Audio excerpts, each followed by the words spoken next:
આવો પધારો, જ્ઞાનના આ પવિત્ર અગ્નિની આસપાસ સ્થાન ગ્રહણ કરો. આ તાપણાની હૂંફમાં આજે આપણે એક અદ્ભુત પ્રાચીન કથાનું પૃથ્થકરણ કરવા જઈ રહ્યા છીએ. આ જ્વાળાઓની જેમ જ સદીઓથી ઋષિમુનિઓ દ્વારા કહેવાતી આ વાર્તા આજે પણ એટલી જ પ્રકાશિત છે. આ કોઈ સામાન્ય વાર્તા નથી હો. આ તો આપણા શબ્દોની શક્તિ અને બ્રહ્માંડ આપણને કેવી રીતે સાંભળે છે તેનો એક બહુ જ ગહન પાઠ છે. તો ચાલો હવે બહુરા નથી જોવી, આપણે સીધા જ આ કથાના ઊંડાણમાં ઉતરીએ અને સમજીએ કે પ્રાચીન ગ્રંથો આપણને શું કહેવા માંગે છે. આપણી આજની કથા પુરુષોત્તમ માસ પારાયણના 12મા દિવસ સાથે જોડાયેલી છે. તમને ખબર જ હશે કે આ એક બહુ જ ભવ્ય અને પવિત્ર પરંપરા છે. પૂરા 31 દિવસ સુધી આખા મહિનામાં સતત દિવ્ય કથાઓનું પઠન થાય. રોજ એક નવી વાર્તા, રોજ એક નવો આધ્યાત્મિક સાર. બસ સંસારિક ચિંતાઓ બાજુ પર મૂકીને ઈશ્વરીય જ્ઞાનમાં ડૂબી જવાનું. અને આજે આપણે જે 12મા દિવસની કથા સમજવાના છીએ ને, એ ભલે સાવ ટૂંકી છે, પણ તેનો પ્રભાવ અને એમાંથી મળતો પાઠ બહુ જ વિશાળ છે. તો કથાનો આ પહેલો ભાગ છે, કન્યાની ભક્તિ અને ઈશ્વરને કરેલી એક ઉત્કટ વિનંતી. કથામાં એક અજ્ઞાત કન્યાની વાત છે. તે અત્યંત શ્રદ્ધાળુ હતી. તેણે વિચાર્યું કે ભવિષ્ય સુરક્ષિત કરવા માટે ભગવાન શિવની કઠોર આરાધના કરું, જેથી એક યોગ્ય અને ગુણવાન જીવનસાથી મળી જાય. એની ભક્તિમાં કોઈ છળકપટ નહોતું, સાવ નિર્દોષ ભાવ હતો. પણ હવે જે ખરેખર સૌથી રસપ્રદ બાબત છે ને, તે એ છે કે એ અત્યંત ભાવુક અવસ્થામાં હતી. ઈશ્વર સમક્ષ પોતાની ઈચ્છા મૂકવાની એટલી ઉતાવળ હતી કે જ્યારે તેણે વરદાન માંગવાનું શરૂ કર્યું ત્યારે તેણે માત્ર એક જ શબ્દનું રટણ પકડી લીધું. આંખો બંધ, હૃદયમાં એક જ ભાવ.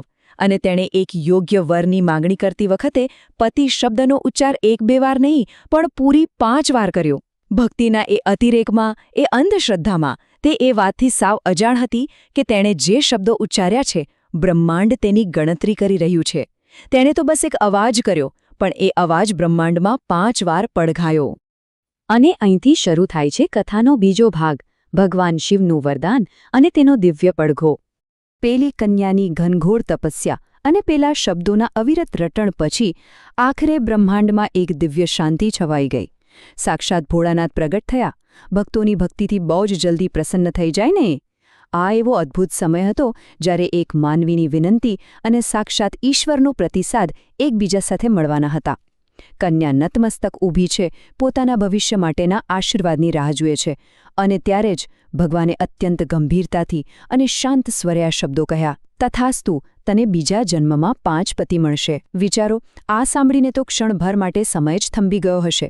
ઈશ્વરનો આ જવાબ કેટલો આશ્ચર્યજનક રીતે શબ્દશ હતો. કન્યાને જોઈતો હતો માત્ર એક જ જીવનસાથી, પણ ઉત્કટતામાં એ 5 વાર બોલી ગઈ. અને ભગવાને એના મનનો આશય નહીં, પણ મુખમાંથી નીકળેલા શબ્દોને જ ગણતરીમાં લીધા.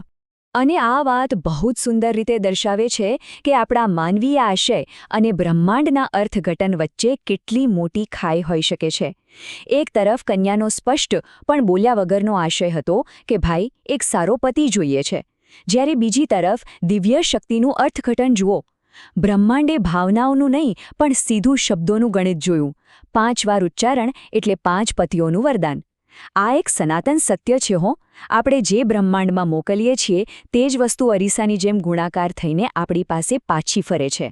અને સાચું કહું તો આ ઘટના આપણા પોતાના જીવનમાં પણ વારંવાર બનતી જોવા મળે જ છે, જ્યાં આપણા ઈરાદા કંઈક અલગ હોય છે, પણ આપણી બોલવાની રીત કે શબ્દોને કારણે પરિણામ સાવ જુદું જ આવે છે. તો હવે કથાના અંતિમ ચરણ તરફ જઈએ. આ છે કાલાતીત બોધ, એટલે કે 12મા દિવસની કથાનો સાચો સાર. તો સૌથી મહત્વનો મુદ્દો એ છે કે પૌરાણિક કાળની આ ઘટના માત્ર એક વાર્તા બનીને નથી રહી જતી. આપણા પ્રાચીન ઋષિમુનિઓ બહુ જ્ઞાની હતા. એ લોકો ખાલી વાર્તાઓ કહીને નહોતા અટકતા, પણ એમાંથી એવો અમૂલ્ય સાર કાઢતા જે યુગો સુધી આપણને કામ લાગે. તો સાર એ છે કે જ્યારે પણ આપણે કંઈક માંગીએ છીએ, પછી ભલે તે ઈશ્વર પાસે હોય, આખા બ્રહ્માંડ પાસે હોય કે પછી આપણી આસપાસના કોઈ વ્યક્તિ પાસે હોય, ત્યારે માંગવામાં અત્યંત સાવધાની અને સ્પષ્ટતા રાખવી જોઈએ. બસ આ જ છે આ 12મા દિવસનો સીધો અને સરળ પાઠ. ખરેખર આપણા શબ્દોમાં અદ્ભુત શક્તિ રહેલી છે. જ્યારે આપણે કોઈ સંકલ્પ કરીએ કે કોઈ વિનંતી કરીએ ને, ત્યારે આપણી અભિવ્યક્તિ અને આપણો ઈરાદો બંને એકદમ મેળ ખાતા હોવા જોઈએ. ભાવનાઓના વહેમાં તણાઈને કે ઉતાવળમાં કંઈ પણ બોલી જઈએ તો પરિણામ પેલા વરદાનની જેમ ધાર્યા કરતાં સાવ ઉલટું જ આવી શકે છે. એટલે જ સ્પષ્ટ સંવાદ અને સભાનતા એ જ સાચી પ્રાપ્તિનો માર્ગ છે.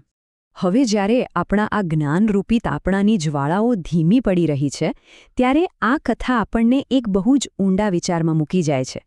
જરા શાંતિથી વિચારજો. શું આપણા મનની સાચી અને ઊંડી ઈચ્છાઓ ક્યારે બ્રહ્માંડ દ્વારા કોઈપણ શબ્દો વિના સંપૂર્ણપણે સમજી શકાય છે ખરી? કે પછી આપણા મુખમાંથી નીકળેલા શબ્દો જ કાયમ માટે આપણું ભાગ્ય નક્કી કરી દે છે? આ પ્રશ્નનો ઉત્તર આપણે સૌએ પોતાના આંતરિક મનોમંથનમાંથી શોધવાનો છે. શબ્દો અને ઈચ્છાઓની આ રમતને સમજવાનો પ્રયાસ કરતા રહેવું એ પણ જ્ઞાન તરફનું જ એક પગલું છે. તો ચાલો આ પવિત્ર કથાના સારને હૃદયમાં ઉતારીએ અને આપણા રોજિંદા બોલચાલમાં થોડા વધુ જાગૃત બનીએ.